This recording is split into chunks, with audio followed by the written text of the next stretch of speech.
ሰላም ጤና ይስጥልኝ ውድ የቻናሌ ቤተሰቦች፣ ጠዋት ከእንቅልፋችሁ ስትነሱ መጀመሪያ የምትጠጡት ምንድን ነው? ሻይ፣ ቡና ወይስ ቀዝቃዛ ውሃ? ብዙዎቻችን ጠዋት ላይ የሞቀ ውሃ የመጠጣትን ልምድ አናቀው። ነገር ግን ይህ ቀላል ልማድ በሰውነታችን ውስጥ ምን አይነት ሳይንሳዊ ለውጦችን እንደሚያመጣ በዛሬ ቪዲዮ ይዤላችሁ ቀርቤያለሁ ማለት ነው። በዚህ ቪዲዮ ላይ ጠዋት በባዶ ውሃ የሞቀ ውሃ መጠጣት ያለውን አስገራሚ የጤና ጥቅሞች ከሳይንሳዊ መረጃዎች ጋር በማገናኘት በዝርዝር እናያለን ማለት ነው። ቪዲዮውን እስከ ፍጻሜው ድረስ አብራችሁን ቆዩ፣ አብራችሁን ተከታተሉ። ቻናሉን ደግሞ ሰብስክራይብ ማድረግ እንዳትረሱ ማለት ነው። በመጀመሪያ ደረጃ የሞቀ ውሃ ለምን ይጠቅማል? አንደኛ፣ የምግብ መፈጨት ስርዓትን ማንቃት ስቲሙሌት ዳይጀሽን እንለዋለን። ጠዋት በባዶ ሆድ የሞቀ ውሃ መጠጣት የጨጓራ የአንጀት እንቅስቃሴን ወይም ደግሞ ፔሪስታሊሲስ የምንለውን ነገር ያነቃቃል ማለት ነው። ውሃው ሞቅ ያለ ሲሆን የደም ስሮችን በማስፋትን ወደ ሆድ ዕቃ የሚሄደውን የደም ዝውውር እንዲጨምር ያደርገዋል ማለት ነው። ይህ የምግብ መፍጫ ኢንዛይሞች በደንብ እንዲሰሩና እንዲነቃቁ ያደርጋል ማለት ነው። ወደ ሳይንሳዊ እውነታው ስንመጣ የሞቀ ውሃ መጠጣት ከቀዶ ጥገና በኋላ በጣም ያስፈልጋል። ወይም ደግሞ የአንጀት ጋዝን ፍላተስን በፍጥነት እንዲወጣና አንጀት ወደ መደበኛው ስራው እንዲመለስ እንደሚረዳ ብዙ ጥናቶች ያሳያሉ ማለት ነው። ሁለተኛ፣ የሆድ ድርቀትን ይከላከላል። ሪሊቭ ኮንስቲፔሽን ምንለው ማለት ነው። የሆድ ድርቀት የሚፈጠረው በትልቁ አንጀት ውስጥ ያለው ሰገራ በቂ ውሃ አጥቶ ሲደርቅ ነው። ጠዋት የሞቀ ውሃ መጠጣት አንጀትን በማለስለስ የደረቀውን ሰገራ በቀላሉ እንዲወገድ ያደርጋል ማለት ነው። ሶስተኛ፣ የሰውነት ውስጥ መርዛማ ነገሮችን ያስወግድልናል።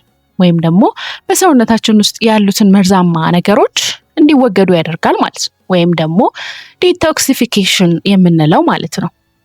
የሞቀ ውሃ ስንጠጣ የሰውነታችን የውስጥ ሙቀት መጠነኛ ጭማሪ ያሳያል።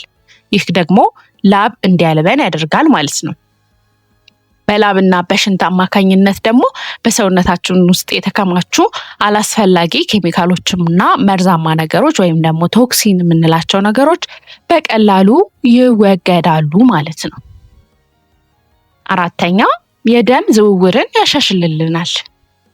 ኢምፕሩቭ ብለድ ሰርኩሌሽን የምንለው ማለት ነው። የሞቀ ውሃ የደም ስሮችን እንዲለጠጡና ሰፊ እንዲሆኑ ነው የሚያደርገው። ይህ ልባችን ደምን በሰውነታችን ውስጥ ባሉ ጡንቻዎች ህዋሳት ላይ በቀላሉ እንድታሰራጭ ይረዳታል፣ ለልብ ማለት ነው። ጥሩ የደም ዝውውር ደግሞ ለጡንቻዎች መዝናናትና ለህመም ማስታገሻነት ትልቅ ሚና አለው ማለት ነው። ስለዚህ በተዘዋዋሪ የሞቀ ውሃን መጠጣት የደም ስሮቻችን እንዲለጠጡና ሰፊ እንዲሆኑ ያደርጋል፣ ወይም ደግሞ ብለድ ሰርኩሌሽንን ያስተካክላል ማለት ነው። አምስተኛ፣ እጅግ በጣም ወሳኝ የሆነው ነገር ክብደት ለመቀነስ እጅግ አስፈላጊ ነው። ሰፖርት ያደርግልናል። ክብደት መቀነስ ለምንፈልግ ሰዎች ምንም እንኳን ያው ውሃ ራሱ ካሎሪ ባይኖረውም ጠዋት ውሃ መጠጣት ሜታቦሊዝም እንዲነቃቃ ያደርጋል።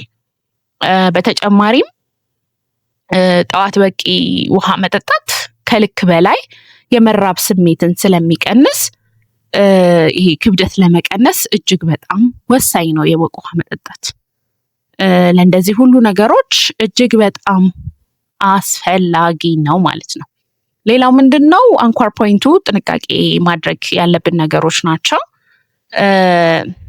አንደኛ፣ የውሃውን ሙቀት መጠን መለካት አለብን። ውሃው በጣም መፍላት የለበትም። የሰውነትን ሙቀት ከ37 ዲግሪ ሴልሺየስ አካባቢ ወይም ለብ ያለ መሆን አለበት። በጣም የሞቀ ውሃ የአፍንና የጉሮሮን ህዋሳት ሊያቃጥል ስለሚችል በጣም መሞቅ የለበትም ማለት ነው። ሌላው ደግሞ የምንወስደው መጠን ምን ያክል ነው የሚለው ነው። ጠዋት ላይ ከ1 እስከ 2 ብርጭቆ ወይም ደግሞ በኤሜል ደረጃ ከ250 ኤሜል እስከ 500 ኤሜል ውሃ መጠጣት በቂ ነው፣ ለብ ያለውን ማለት ነው። ስለዚህ እንደዚህ ማድረግ እነዚህን አንኳር ፖይንቶች ማየት ያስፈልጋል ማለት ነው።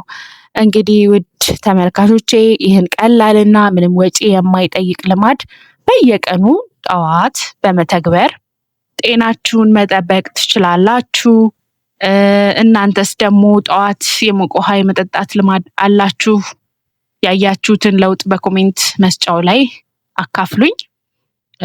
ይህ ቪዲዮ ጠቃሚ ሆኖ ደግሞ ካገኛችሁት ላይክ ማድረግን እንዳትረሱ፣ ለወዳጅ ዘመዶ ሼር ማድረግን፣ እንዲሁም ለቻናላችን አዲስ የሆናችሁ ሰዎች ደግሞ ሰብስክራይብ በማድረግ የደወል ምልክቱን መጫን እንዳትረሱ ማለት ነው። በቀጣይ በሌላ ጠቃሚ የጤና ቪዲዮ እስከምንገናኝ ድረስ ቸር ሰንብቱ።